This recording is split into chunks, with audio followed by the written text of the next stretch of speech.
And I'm Chris Conrad. I work as a cannabis expert in the court. And you would all do me a favor and stop getting busted so I don't have to do that work anymore. I'd have a lot more time to spend on doing other things like legalizing pot. But anyway, since the panel here is talking about the whole tax and regulate scheme, I want to give you a little bit of a background on this whole thing because, you know, on the one hand, tax and regulate sounds like a great idea for nowadays. But when we look back at history, we see that the first national law against marijuana was the Marijuana Tax Act. So the idea was that was supposed to be taxing and regulating, but in fact of the matter, it was a fraud, that they had set up a law that was in fact a prohibition, and they treated it as if it was a tax law. And it wasn't until 1969 when Timothy Leary challenged it that the United States Supreme Court ruled that it's not really a, this keeps looking down for a minute. That it was in fact not a tax, but a prohibition. And so, as a result of that, we ended up with the Controlled Substances Act, which is the current federal law that we have to deal with right now. One of the things that I think I want to do here is to kind of just run down a little bit about the changing image of marijuana over time, because in order to understand where we're going, you want to see where we've been. And of course, prior to the 1930s, the image of marijuana was nobody knew what it was. Hemp was a farm crop that people were growing. You could get cannabis from your pharmacist. If you went to some kind of a Turkish exhibit at the World Fair, for example, you might be able to smoke some hash and so forth. But most people really didn't know what it was, which is why they used that word to make cannabis unlawful at the time, or to make an unlawful law prohibiting cannabis. That's the way I would have to look at it, since it was overturned later on. But the idea was, at the time, was that they sold the Marijuana Tax Act was that marijuana was connected to axe murderers. In fact, the most famous case is the Licata axe murder case in Florida. And so people were told that when you smoke marijuana, 6 months later you might suddenly grab an axe and kill your parents and things like that. So that's why people were so willing to accept the law when it was first introduced to them. However, once the Controlled Substances Act came along, that was after Timothy Leary had the Marijuana Tax Act declared unconstitutional. And at that point, they used a different image of pot. They used the hippie draft dodger that was supposed to scare people, because even though marijuana wasn't making people go insane and kill people, they were admitting that that wasn't happening so much. But it was the destruction of society with these people who were against capitalism and they were for saving the environment, and they didn't like to wear shoes, and by God, they smoked pot, and that was like going to destroy society. So they used this fear of the other, the countercultural individual who's going to wind up somehow thwarting society's ability to function. And that's what they used as an excuse when they made the Controlled Substances Act. But things continue to change, and so by the time we get to Proposition 215, the image of the marijuana user changed quite dramatically, because by talking about medical marijuana, people with serious health conditions and so forth, it became a matter of the person in a wheelchair became the image of a marijuana smoker, as someone who the only way that they're going to maintain themselves is by smoking marijuana in their wheelchair. And when the cops come in and bust people, they're dragging out the guy in the wheelchair. And so that made it easy for people to, in fact, when the DEA, the state raided Dennis Peron's club during the campaign for Prop 215, I think that actually helped the campaign, because they were saying, oh, look, this out-of-control dispensary, and what the news media showed was them with guns, armed thug police in there with guns, dragging out people in wheelchairs, dragging out little old ladies and things like that. So they got actually a black eye from that, and that helped move things forward. The confusion after Prop 215 led to this next image of the marijuana user and the sources of marijuana, which is the heroic grower who took great risks in order to provide free medicine to these patients. And they were totally self-sacrificing, and they were being arrested by the police all the time, and that was something that needed to be handled. And that's why the legislature got involved and said, well, we need a law that will keep these heroic growers and providers of marijuana from going to jail. So they came up with SB 420, which is a little bit of a patchwork, but what it does very clearly in section 11362.775 is it says that patients who are associated within the state of California collectively or cooperatively to cultivate marijuana for medical use are immune from a whole series of laws, including sales, maintaining a place where marijuana is sold, possession, cultivation, and transportation. So this created this opportunity where people could actually sell marijuana legally. And the police, of course, said that didn't really mean what it said, but when we had this People versus Honor decision, the court held that, yes, when it says that you're immune from the statute that says you can't sell marijuana, that means that you can sell marijuana. And so after that happened, the image of the cannabis community got changed again, because once that was held up by the court, and once the Supreme Court's rule against Angel Rach, that was important, because if the Supreme Court had supported Angel Rach's position that as long as the marijuana is not being sold, as long as it's only for the most sick people, as long as it's all within California, then it's okay, but nothing else is, then that would have put a very limited group of people that would be immune from the federal law, and everybody else would be even more targeted.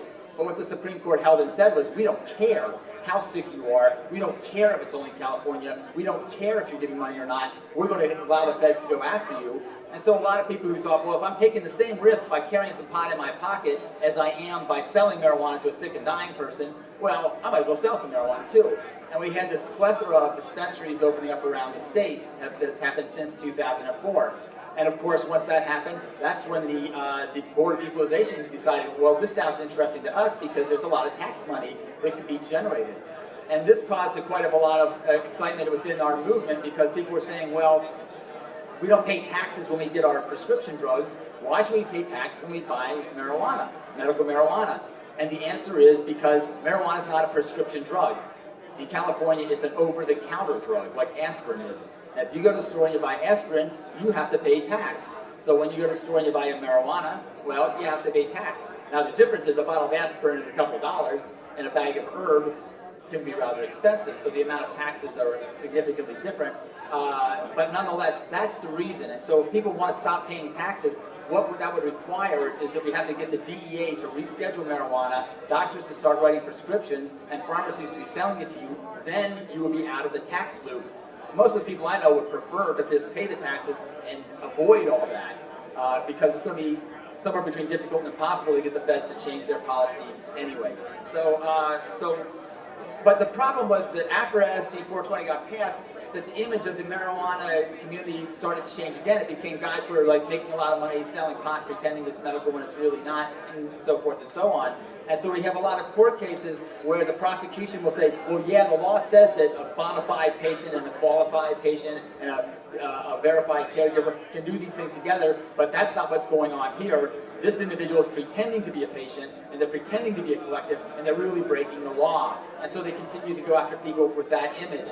And so this has put us into a rather interesting situation, because there are a lot of people who feel that what's going on with the medical marijuana situation is that anybody can get a recommendation. Once you have your recommendation, it's kind of like being able to use marijuana without being sick and so forth. And so they're kind of dubious about it. And I think that that's actually helped us come forward with the idea of taxing and regulating for all adults. Because the only way that you're going to be able to straighten that out, given the fact that the voters passed an initiative and the legislature has this other law, is that we're going to have to find a system to allow adults to get access to marijuana that doesn't bring it into the medical marijuana paradigm. And so when we hit that situation, of course, this is the same time as we're starting to see these initiatives come out. And so, and a lot of people arguing about the initiatives are saying that they don't like the rules that are required by these initiatives. They like the old Proposition 19, the 1972 marijuana is legal approach. And they say marijuana should be like tomatoes. You grow it, you use it, and that's all there is to it. But the fact of the matter is that you're not smoking your tomatoes.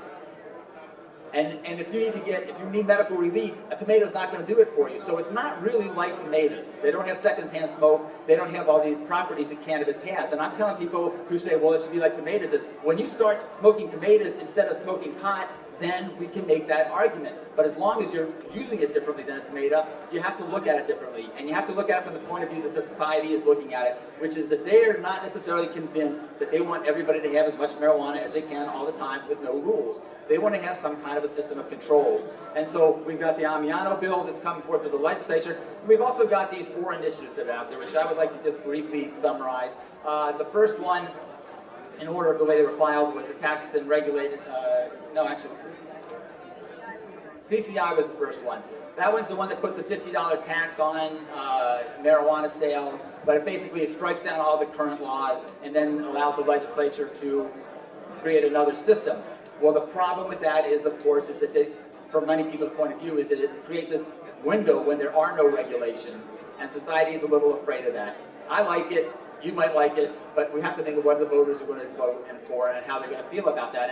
And in many ways, that takes the approach of you start off with an unregulated system and you try to bring in more regulations into it.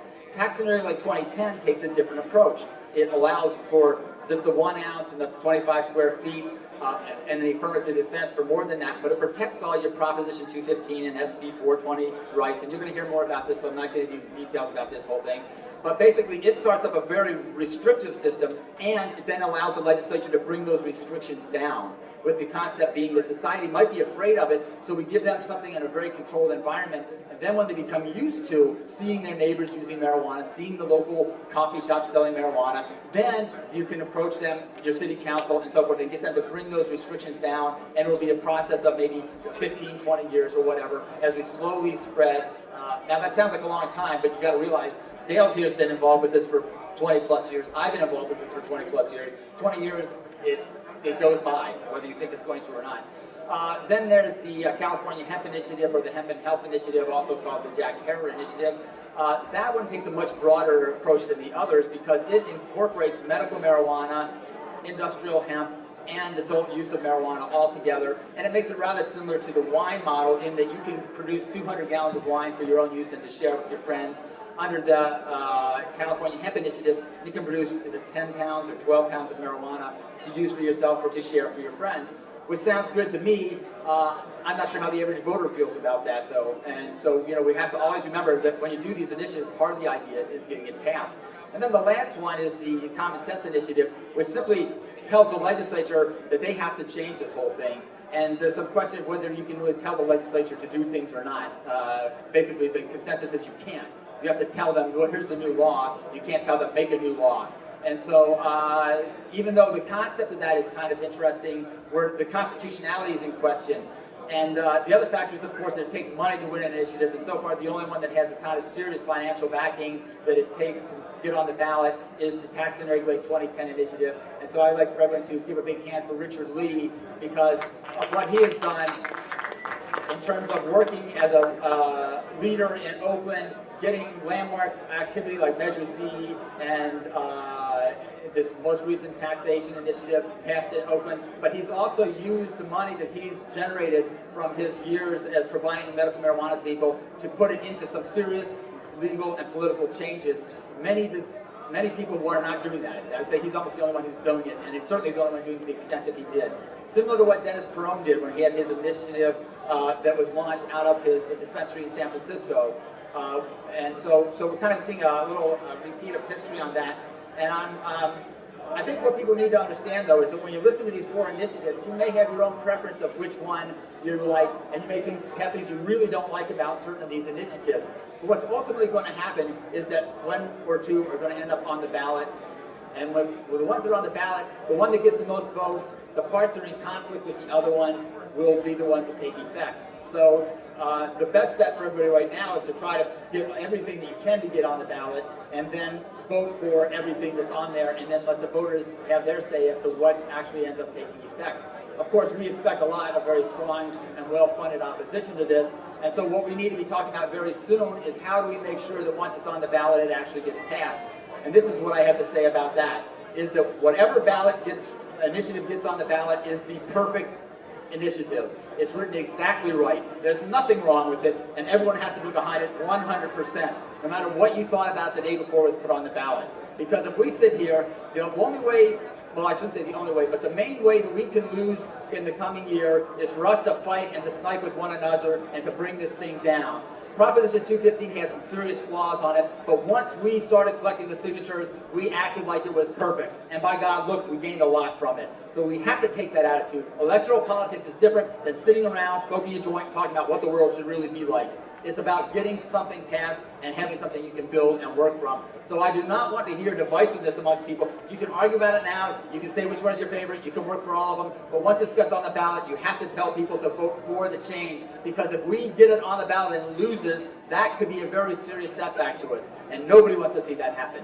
No matter what we do, if it passes, we can make more progress, but if it loses, it could be a setback. So I'm going to make that point. And then the last little thing I wanted to point out about the approaches is that the TR 2010 initiative has a different angle because it allows the local communities a lot more power to decide how cannabis is going to be regulated. And they're going to be talking about this, so I'm not going to go any further into that, except to say that when you see what's happened in Ukiah, for example, where the city has gone, where the county of Mendocino has been known for being the source of cannabis for a long time, where there was a lot of medical marijuana support, where you had a sheriff and a DA who both supported it, and you look at what happened in that county where it flipped around, and they've got a very anti-marijuana law enforcement establishment, and so forth and so on, and you see the upset in the community. A lot of that could have been resolved by taking a slightly different approach, which was that when the community started complaining about the way that marijuana was being produced for medical purposes in their county, that instead of the growers coming forward and saying, well, here's what we can do, we can set up a code of conduct, we can start paying a production tax to the county to help make sure this is going on, we can follow rules, and we can have someone who arbitrates between the problems of the dispensaries and the growers and the community, and we can resolve this without a problem. Instead, what they did was they went into court and they said, well, screw you guys, the law says I can do this and I'm going to do it. And so it created a lot of negativity that we're going to have to overcome in the future. When we're looking at your own community and thinking how we're going to see the regulation, once TR 2010 passes, it's going to be up to each community to get in there and come up with some kind of a pattern of taxation and regulation that the local community will not only benefit from, but will understand that they have a stake in it. That it's not like the stakeholder who does no interest in the game and holds the money on the side. We're all interested parties, and so is the community, and we have to be brought in together to make this next stage. We can't think that once it passes, we get to go up and do whatever we want, because we've seen the effect of that, and that is that the people resent being told that we're here and you got to rub with it. We have to say, we're here, we're part of the community, and we want to be joined with you to make it better for everyone. And that's what tax and regulation is really all about. So thank you very much. And to my left is Jeff Jones.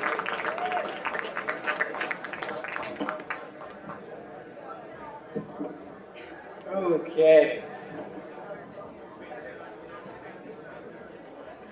Thanks, Chris. I hope everybody quickly got up to speed about how fast we've evolved this issue.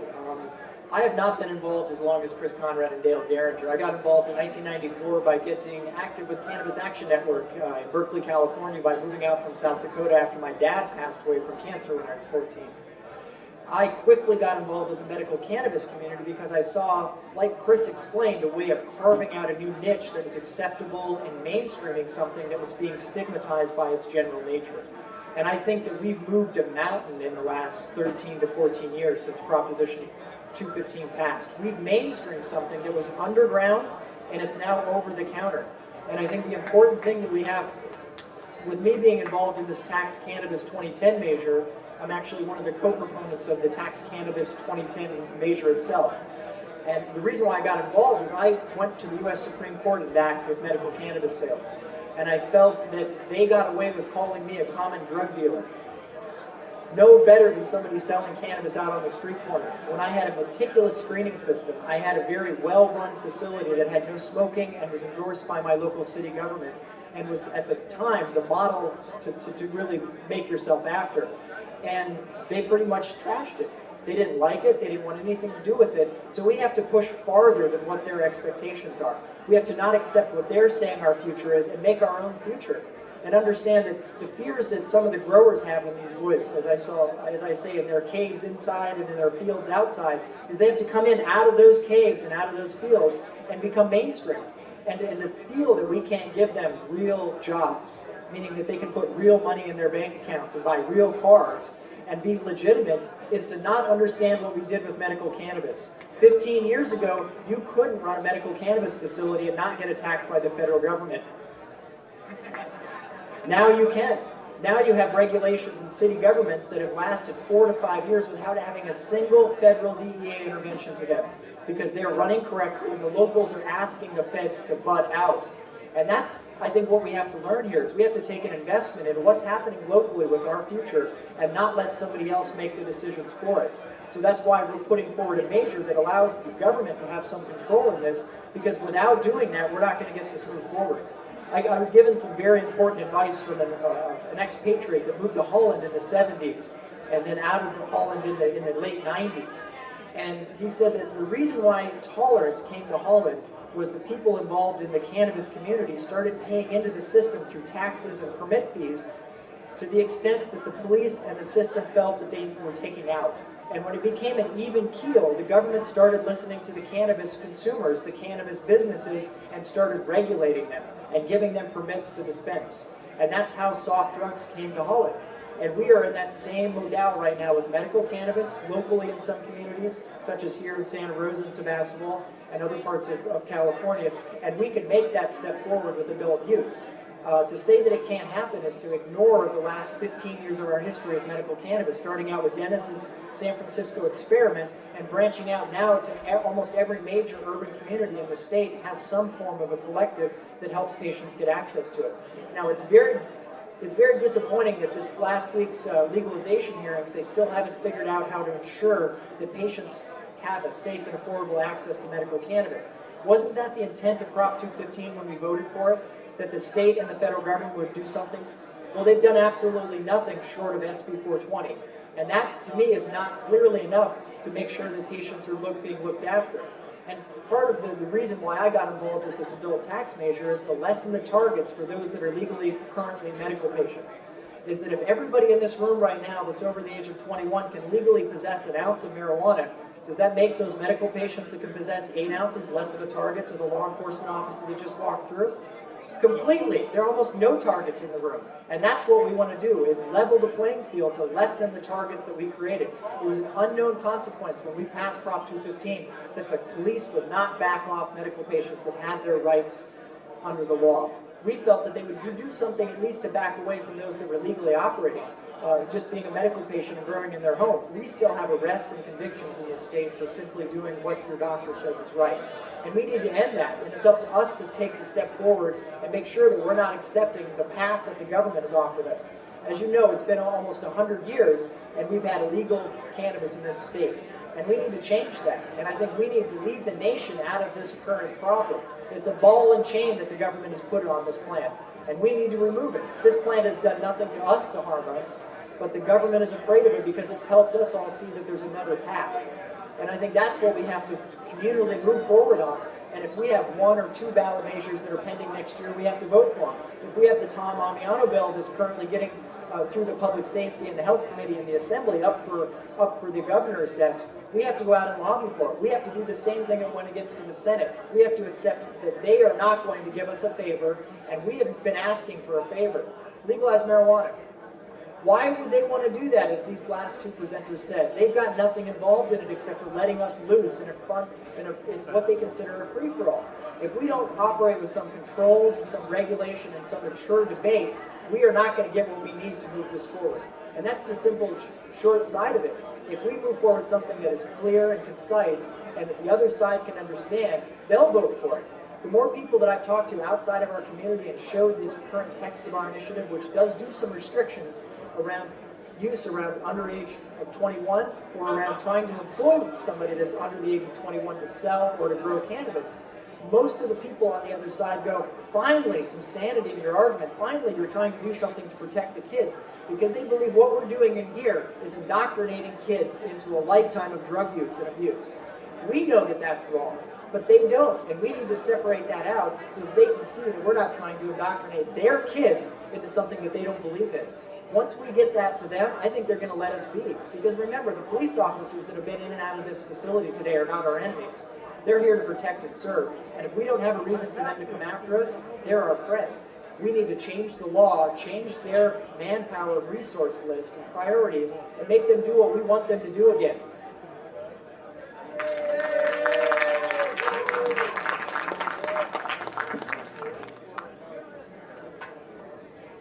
Good evening, Harvest Festival. Oh, come on, you can do better than that. Good evening, Harvest Dance. Hi there. How's Sebastopol doing tonight? Come on, we gotta wake up. We got a big dance for the rest of the evening. Only 2 more hours of talking, and then you'll be able to go have some fun. All right, we appreciate y'all being here tonight. It sounds like the gentleman here left me for all the nitty-gritty details on what the Tax and Regulate Cannabis 2010 ballot initiative might actually do. So let's talk about that, shall we? Yes. I'm going to try to bring this up just a little bit. We did a poll of likely voters a few months ago, and when I say likely voters, I'm not just running out on the streets of Venice Beach saying, hey, you want to legalize pot. I'm talking about the folks that are likely to vote in the 2010 gubernatorial election, who are less likely, in fact, to vote for this measure. Before we spent the time, the energy, the money, the focus, asking you to go out there and help us do it, we wanted to make sure this thing could pass. We found out two very important things you need to know tonight. 80% agree, and this is all Americans, that our current policy has failed. So most of us agree on that. Current policy has in fact failed. The other thing that we found out in this group of very conservative voters, most likely to vote in 2010, that over 50% would vote for this, which told us we do have a shot at making this happen. Speaking of any of you that have not signed yet, if you are qualified to vote in California, we have two tables going on. One right over here to my right, and then one straight back up against the wall. You can see him waving back there, so any of you that still need to sign, please go visit him. And little Topsy, the cute little dog over there. Yes. Shout out to the dog. She's been our mascot. So we agree that current policy has failed, and what we'd like to do with this, with the Tax and Regulate 2010 measure, is to legalize for all adults over 21 a full ounce of cannabis, no matter who you are, patient or not, over 21. Now, the important thing to keep in mind is this explicitly protects any patient currently under Prop 215 or SB 420. This does not in any way circumvent those protections. So patients, you have the gold card. You still get your 8 ounces. But if you're a grown-up, if you're an adult, you can now make the safer choice over alcohol and have your ounce of cannabis wherever you may be in the entire state of California, period. Now this also, thank you, yes, that's a good thing. Let's take the target off the backs of these patients so the smell of pot is no longer probable cause, shall we?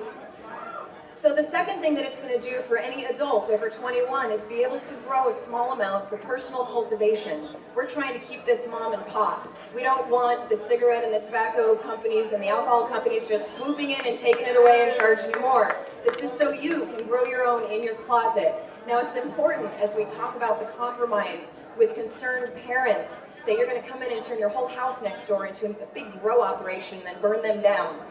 There have to be certain regulations. When we talk about the verbiage here, legalization, these moms hear free-for-all. They freak out.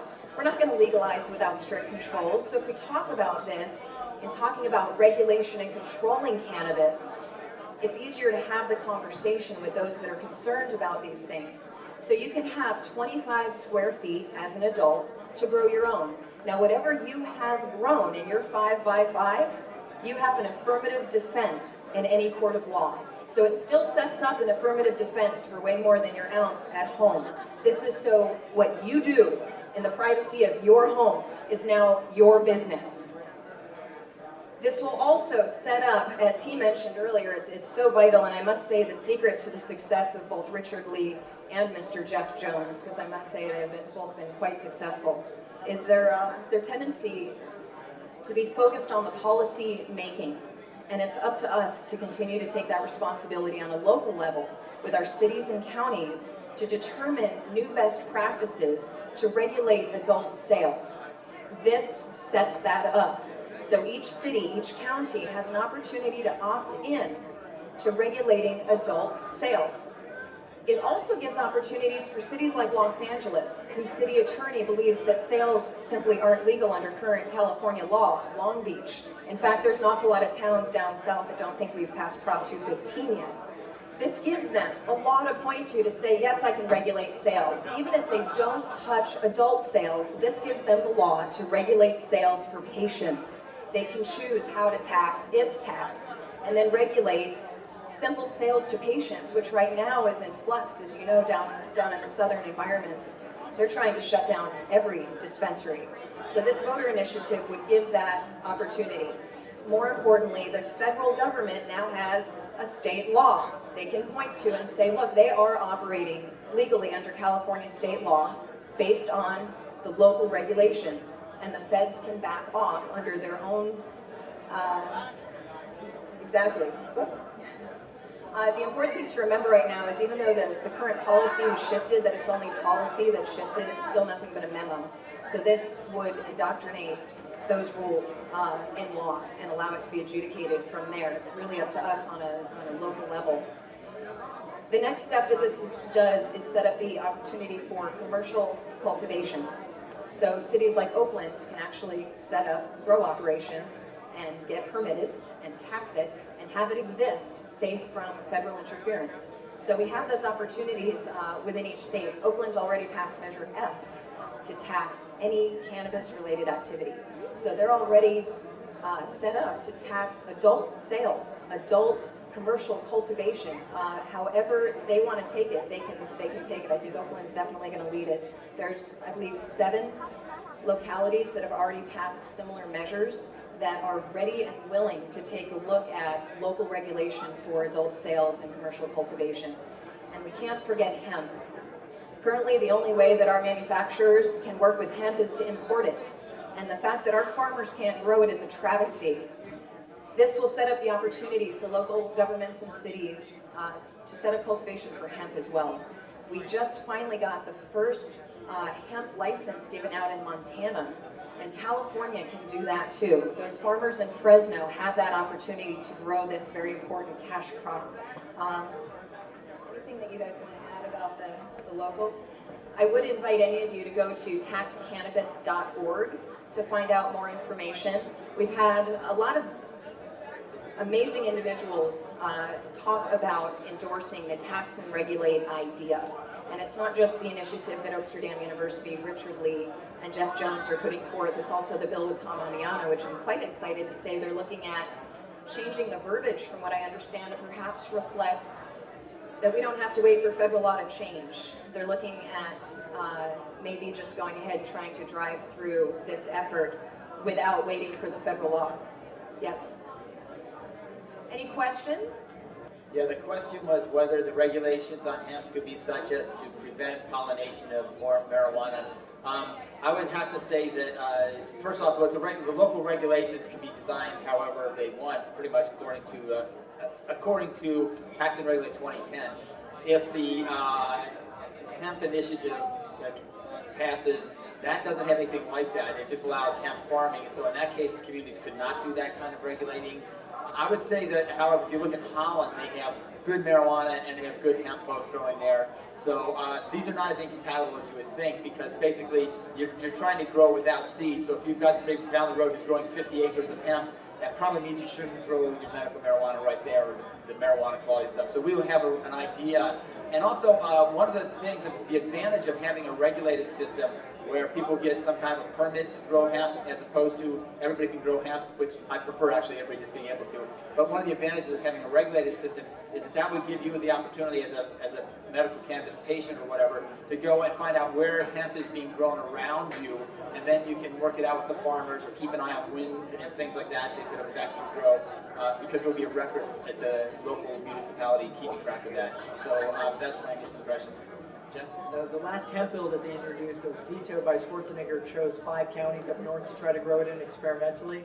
I think that once you see wholesale hemp farming in California, the valley is going to be very difficult to grow outdoors, except for in a greenhouse.